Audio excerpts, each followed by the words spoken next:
സൗദിയിലെ അൽ ഹസ ഖസീം വിമാനത്താവളങ്ങളുടെ വിപുലീകരണ പ്രവർത്തനങ്ങൾക്ക് തുടക്കമായി.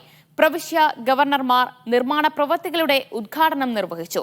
സ്പോർട്സ് ഏവിയേഷൻ, ഗ്ലൈഡിംഗ്, പാരച്യൂട്ടിംഗ് സേവനങ്ങളും വിമാനത്താവളത്തിൽ സജ്ജീകരിക്കാൻ ലക്ഷ്യമിട്ടാണ് വികസന പ്രവർത്തനങ്ങൾ ആരംഭിക്കുന്നത്.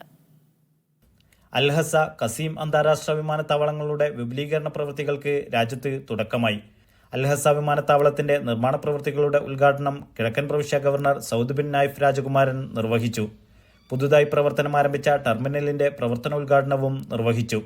17.5 ദശലക്ഷം ചതുരശ്ര മീറ്റർ വിസ്തൃതിയുള്ള ഖസീം വിമാനത്താവളത്തിന്റെ വിപുലീകരണ പദ്ധതിക്കും ഇന്ന് തുടക്കമായി.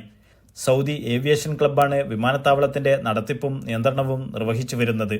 സ്പോർട്സ് ഏവിയേഷൻ, ഗ്ലൈഡിംഗ്, പാരച്യൂട്ടിംഗ് എന്നിവയുമായി ബന്ധപ്പെട്ട നിരവധി സേവനങ്ങൾ കൂടി വിമാനത്താവളത്തിൽ ഒരുക്കുന്നുണ്ട്. വാണിജ്യ, സ്വകാര്യ ആവശ്യങ്ങൾക്ക് കൂടി ഉപയോഗപ്പെടുത്താവുന്ന രീതിയിലാണ് നിർമ്മാണ പ്രവൃത്തികൾ നടക്കുക. റിമോട്ട് എയർക്രാഫ്റ്റ് കൺട്രോളിനുള്ള ആദ്യ കേന്ദ്രവും ഇവിടെ സജ്ജീകരിക്കും.